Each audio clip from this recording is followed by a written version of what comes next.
শেষ শেষ সময়ে আমার শুধু তোমাদের কাছে একটাই প্রার্থনা, তোমরা তিন বোন মিলেমিশে থেকো, পরস্পরকে ভালো রেখো।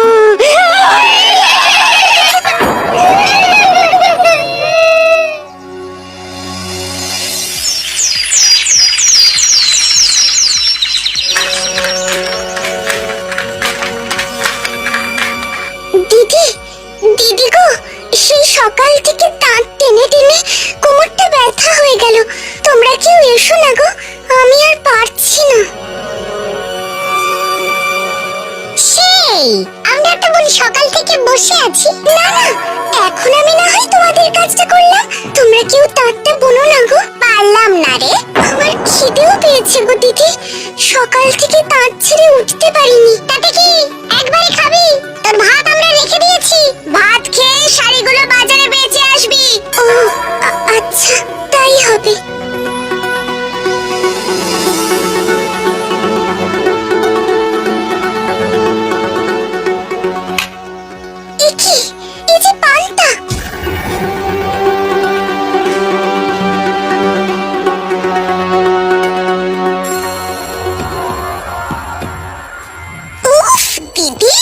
মাংসটা যা রেঁধেছিস না, আরে খা খা, তাড়াতাড়ি খেয়ে নে, এক্ষুনি ফিরে আসবে।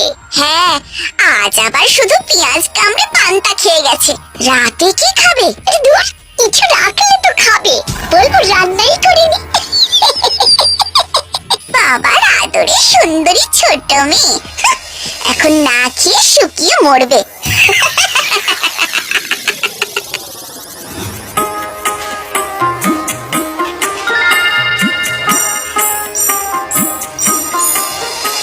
বাবা, সবকটা শাড়ি বিক্রি হয়ে গেছে, শুধু এই শাড়িটা ছাড়া। এটা পরের হাটে বেচে দেব। বাহ বাহ বাহ বাহ, মেয়ে কি সুন্দর তোমার শাড়িটা। তুমি এটা নেবে? তা নাও না, দাম বেশি না গো, আমি না হয় তোমাকে একটু কম করে দেব। ওরে মেয়ে, আমার যদি পয়সা থাকতো তাহলে কি আমি ছেঁড়া শাড়ি পরতাম রে। থাক, তোমায় পয়সা দিতে হবে না, তুমি এটা নাও। দেব? হ্যাঁ, তা দে দে দি, কেমন হবে? আমি আমি খালি হাতে নেব না। দাঁড়া দাঁড়া, এই নে, এটা এটা রাখ।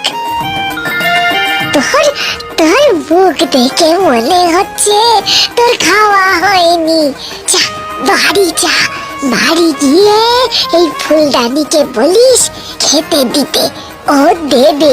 যা যা, খেতে দেবে? সত্যি? যা যা যা, চাইবি তাই দেবে।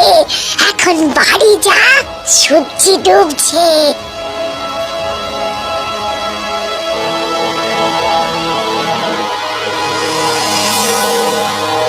দিদি, দিদি, দেখো 6টা শাড়ি